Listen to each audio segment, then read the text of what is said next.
Which one is the correct sentence? নিচের কোন বাক্যটি সঠিক বাক্য এটি আমাদের খুঁজে বের করতে হবে। এখানে গঠনগতভাবে সবগুলো বাক্য সঠিক হলেও অর্থের দিক থেকে কোনটি সবচেয়ে উপযুক্ত সেই বাক্যটি আমাদেরকে খুঁজে বের করতে হবে। অপশন ক, I shall look upon the matter. Look আপন মানে হলো কোনো কিছু বা কাউকে নির্দিষ্ট করে দেখা, বিবেচনা করা বা গণ্য করা। এখন এটা যদি অর্থ করি I shall look upon the matter, তাহলে এটি সঠিক হয় না। তাহলে সঠিক হতে পারে কি, যেমন আই লুক আপন him as my older brother.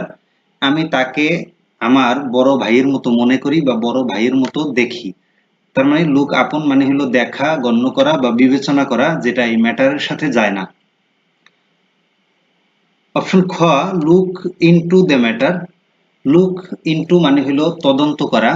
তো কোনো বিষয়ের তদন্ত করার ক্ষেত্রে লুক ইনটু ব্যবহার হয়। I shall look into the matter, আমি বিষয়টি তদন্ত করব।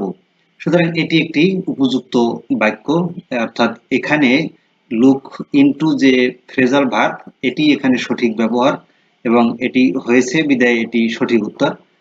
অপশন গ, লুক আফটার। লুক আফটার মানে হলো দেখাশোনা করা, যেমন I shall look after my parents, আমি আমার বাবা মাকে দেখাশোনা করব, বা I look after my parents, আমি আমার বাবা মার দেখাশোনা করি। কিন্তু দ্য ম্যাটার এটার সাথে লুক আফটার যায় না।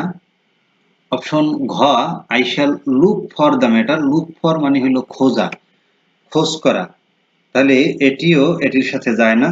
একটা বিষয় তদন্ত করা আর একটা বিষয় হলো খোঁজা, দুই জিনিস।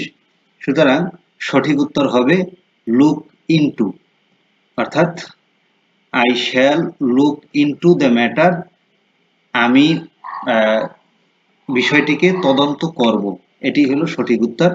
সুতরাং সঠিক উত্তর হলো খ।